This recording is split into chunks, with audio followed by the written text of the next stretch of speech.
Somos marcados a través del llamamiento y somos marcados a través de sus propósitos. Dile al que está sentado a un lado tuyo que sé que es el que amas profundamente. Dile que tu vida tiene propósitos. Yo sé que lo amas, hermano. Yo sé que lo amas. Dile, tu vida tiene propósito. Si seguimos aún aquí adelante, hermanos, es porque tenemos propósitos. Pero no es un propósito tuyo o mío, es un propósito divino. Es un propósito de Dios. Si hasta el día de hoy hemos vivido diferentes circunstancias, no ha sido por otra cosa, sino por los propósitos que Dios tiene establecido en nuestras vidas.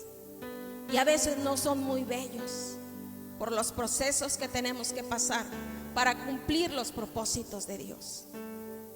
Cuando leía yo este pasaje hace tiempo, difícilmente hubiera podido pararme en este lugar y hablar de ellos. Difícilmente hubiera podido ni siquiera abrir mi boca. Pero el Señor tiene propósitos para nuestras vidas. Pero el Señor tiene propósitos específicos y prepara con anterioridad a hombres y a mujeres para cumplir sus propósitos.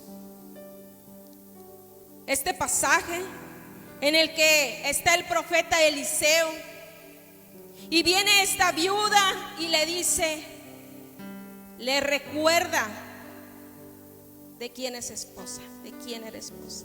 Le recuerda que su esposo fue un profeta, que su esposo era un hijo de Dios, que su esposo estuvo bajo el servicio de Dios. Y viene en este momento en el que ella está pasando por dificultades. Viene en este momento en el que, como ella le dice al profeta, viene el acreedor y quiere tomar a mis hijos. En el Antiguo Testamento, hermanos, cuando alguien quedaba con deudas, no se perdonaban como a muchos se les perdona hoy en día. En el Antiguo Testamento tenían que entregarse ellos como siervos o entregar a sus hijos. Pero ¿sabe lo que hacía este acreedor? No venía por la viuda, este acreedor venía por los hijos. Este acreedor, este enemigo de ella, casi se puede ver así, no venía a que ella le pagara, ella venía directamente con la vida de sus hijos. Venía por los hijos de esta viuda. Eliseo le dice, ¿qué haré yo por ti? ¿Qué hago yo? Declárame qué tienes en tu casa. Y claramente en este tiempo el pueblo de Israel estaba pasando, hermanos, por ataques constantes de pueblos enemigos. La viuda estaba pasando por un tiempo de escasez, pero no solo ella, sino todo el pueblo. Toda la nación de Israel estaba pasando por dificultades. El día de hoy, hermanos, no solamente la viuda está pasando por esa situación. Todo el pueblo de Dios, todo México y todos los países están pasando dificultades tremendas. Esta pandemia que ha llegado a nuestra vida no solamente ha venido a arrebatar vidas, sino que ha venido a traer escasez y pobreza a mucho pueblo. En esa situación se encontraba el pueblo de Israel. En esa situación estaba no solamente esta viuda, sino mucho pueblo. Y el profeta Eliseo le dice, ¿qué tienes en tu casa? Inmediatamente ella le dice, nada tengo. Tu sierva nada tiene. Solamente una vasija de aceite. Esta mujer no solamente se encontraba sin su esposo, sino que estaba viviendo un tiempo de escasez tremenda. Ya no tenía absolutamente nada. Ella no le dijo, voy a ir a traerte una mesa, voy a ir a traerte masa, voy a ir a traerte harina, voy a ir a traerte algo más. Ella le dijo, nada tengo. Llega un momento en tu vida, hermano, hermana, que aparentemente no tienes nada, que aparentemente ya no tienes nada, ya no te queda nada. Pero esta viuda aún tenía una vasija con aceite. Esta viuda aún tenía esa vasija con aceite, y él le dijo que lo trajera. Ve y pide para ti vasijas prestadas de todos tus vecinos, vasijas vacías, no pocas. Le está diciendo: ve, trae todas las que puedas. Solo tienes una vasija, bueno, ve y pide más. Ve por más. Y no vayas por una ni por dos, ve por muchas vasijas. Ve y trae tus vasijas, ve y trae esas vasijas. Tráelas a este lugar. Entra luego y enciérrate tú y tus hijos y echa en todas las vasijas. ¿De dónde tomó el aceite la mujer? ¿De dónde tomó el aceite la viuda? Sino de la vasija que a ella le quedaba, sino de esa vasija que tenía aceite. ¿Sabe qué, hermano? Hay momentos en nuestra vida que creemos que ya no tenemos nada, que creemos que ya no tenemos fuerzas, que ya no hay nada que yo le pueda ofrecer al Señor. Ya no hay absolutamente nada, pero déjame decirte que el Espíritu Santo, ese con el que tú y yo fuimos sellados, no nos tiene vacíos. Aún tenemos un poco de aceite. Aún hay un poco de aceite ahí donde tú estás. Aún eres una vasija con aceite. Esta viuda, hermanos, esta viuda tenía algo que tú y yo tenemos, que es al Espíritu Santo. Es al Espíritu Santo, hermano, que cuando crees que ya no tienes nada, yo sé que tú ya estás recibiendo, mi hermano. El Espíritu Santo está ahí contigo. El Espíritu Santo aún está ahí.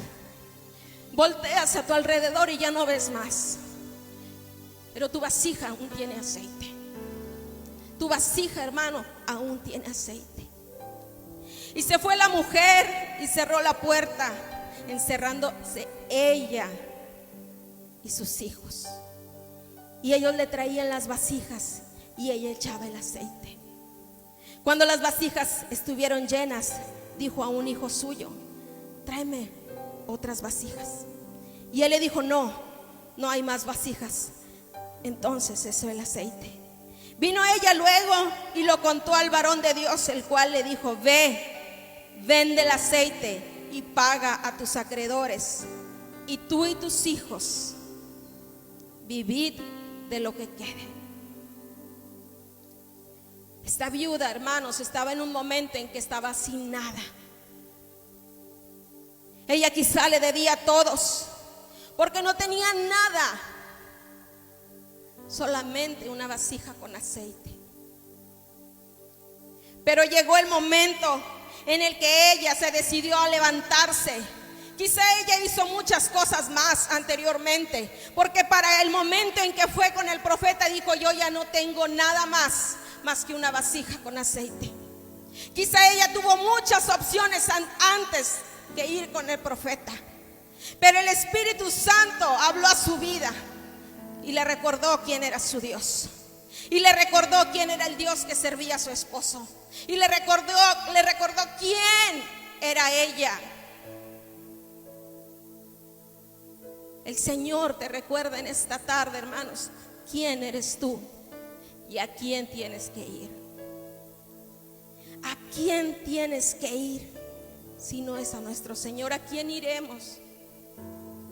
¿A quién iremos si solamente Él tiene palabras de vida eterna? ¿A quién vas a ir? ¿A quién más tienes? ¿A quién más tengo yo si no es a ti, Señor? ¿A quién tenemos y a quién iremos si no es a nuestro Señor? El Señor es tan maravilloso, hermanos, que aún en ese tiempo de escasez el Señor hizo milagros. En el tiempo de la prueba, en el tiempo de la lucha, en el tiempo de la pelea, de la guerra, de la necesidad y de la tribulación, es ahí donde el Señor hace milagros. Es ahí donde Él obra. Es ahí donde tú puedes ver su mano poderosa. En tiempos de escasez, aún en esos tiempos, Dios hace milagros. Y a veces nos decimos, ¿por qué tenemos que pasar por esto, Señor? Y es que Dios tiene propósitos, hermanos, que tú y yo no conocemos, que tú y yo no alcanzamos a entender, porque sus pensamientos no son como los nuestros, ni sus caminos son como los míos. No sé si usted en alguna ocasión no le dijo al Señor, pero ¿por qué tuve que pasar por esto? ¿Por qué no me hablaste directamente? Tú y yo no tenemos que decirle cómo el Señor trabaja. Él es soberano, Él es poderoso, pero Él es bueno. Y todo lo que permite es bueno, hermanos. Esta viuda tuvo que pasar por esto para ver este milagro maravilloso del Señor. Tú y yo hemos tenido que pasar por muchas situaciones para ver el milagro del Señor, para que sus propósitos se cumplan. Es maravilloso ver esta historia y ver cómo una viuda que ya no tenía absolutamente nada, ahora tenía no solamente para vender, para dar, sino que ella se quedó con mucho. Ahora ya sus acreedores no vendrían por sus hijos. Ahora ya no vendría alguien, sino que ahora ella tendría hasta para dar. Entonces los propósitos de Dios se cumplen, hermano. Si antes tú no tenías nada, ahora tienes para dar. Si antes tú no tenías nada que ofrecer, ahora tienes hasta para regalar. Porque el Señor te llama, te bendice, pero para que tú también seas bendición para los demás. El Señor es bueno y maravilloso. Y en este mismo capítulo, hermanos, rápidamente quiero también mencionarles sobre Eliseo y la tsunamita. Si alguien conoce esta historia, hermanos, es sobre una mujer que no podía tener hijos, pero el Señor le concedió uno. Y al poco tiempo de habérselo concedido, el niño muere. Y lo que hace esta mujer es que inmediatamente va directamente con el profeta Eliseo. ¿Sabe que cuando yo leí este pasaje, yo decía, ¿por qué está unido este pasaje? ¿Por qué están unidas estas historias? Yo le decía al Señor, Señor, ¿por qué están unidos? Porque si son cosas diferentes, claro, son pérdidas, pero en uno ella perdió a su esposo y en otro la mujer perdió a su hijo. ¿Qué tiene de semejanza este pasaje? ¿Por qué estás hablando a mi vida a través de esto? Y una de las cosas que me dijo, hermanos, es que esta mujer se levantó, no para ir a llorar, no para ir a suplicar por su esposo. ¿Sabe qué? Se levantó y dijo, los acreedores vienen por mis hijos. ¿Usted tiene hijos, hermanos? Levante su mano el que tiene hijos. No importa que ya estén grandes, no importa que tengan ya 50, 40. Usted es madre, es padre, así como estas mujeres lo eran. Cuando la viuda se levantó por sus hijos. Cuando la mujer tsunamita se levantó por su hijo. Hay generaciones que vienen detrás de nosotros, hermanos. Generaciones que ya están sentadas ahí a un lado tuyo. Generaciones que están allá en los cuartos tomando sus clases. Generaciones, hermanos, que están delante de nosotros y detrás de nosotros. Estas mujeres se levantaron y fueron al profeta por sus hijos. En uno hizo el milagro de multiplicar el aceite. El otro hizo el milagro de resucitar a su hijo. Pero en los dos se levantan por sus hijos. En los dos estas mujeres, hermanos, siguieron adelante por sus hijos. La viuda se levantó porque los acreedores se querían llevar a sus hijos. La mujer tsunamita se levantó porque Dios le había dado una promesa le había dado un regalo a través de ese hijo. Y ella se levantó. En este tiempo, hermanos, yo quiero decirte algo,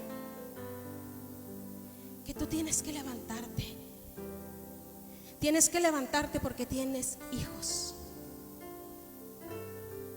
Tienes que seguir adelante porque tienes hijos. Somos padres, tenemos hijos que amamos. Y si bien no tenemos el control de lo que pueda pasar a nuestro alrededor, hermanos, yo te pido a través de la palabra de Dios en esta tarde que recuerdes que tienes hijos. Y el que no los tiene, hermano, el que no los tiene y los tendrá, recuerda que desde este día tienes que orar por ellos. Que desde este tiempo tienes que estar orando por tus hijos. Que desde este tiempo tienes que prepararte por tus hijos que vendrán. Esta palabra, hermanos, esta palabra es para las madres y para los padres. No te quedes sentado creyendo que ya no puedes hacer más.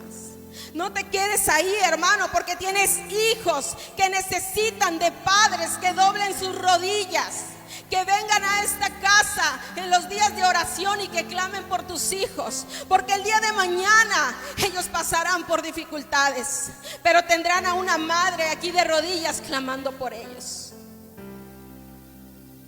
Y si ya tuviste esa madre que clamó por ti en los tiempos que tú no podías doblar rodillas, ahora tú sé esa madre que clame por tus hijos. Ahora sé tú ese padre que clama por tus hijos. Si no tienes a tu hija ahí sentada contigo, si no tienes a tu hijo aquí en la casa de Dios, clama por él.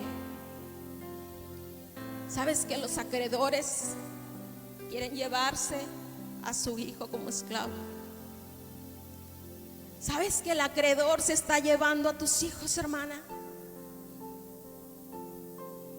Pero tú tienes la oportunidad en esta mañana de levantarte, de ponerte de pie. Y así como le dijo el profeta Eliseo, trae tu vasija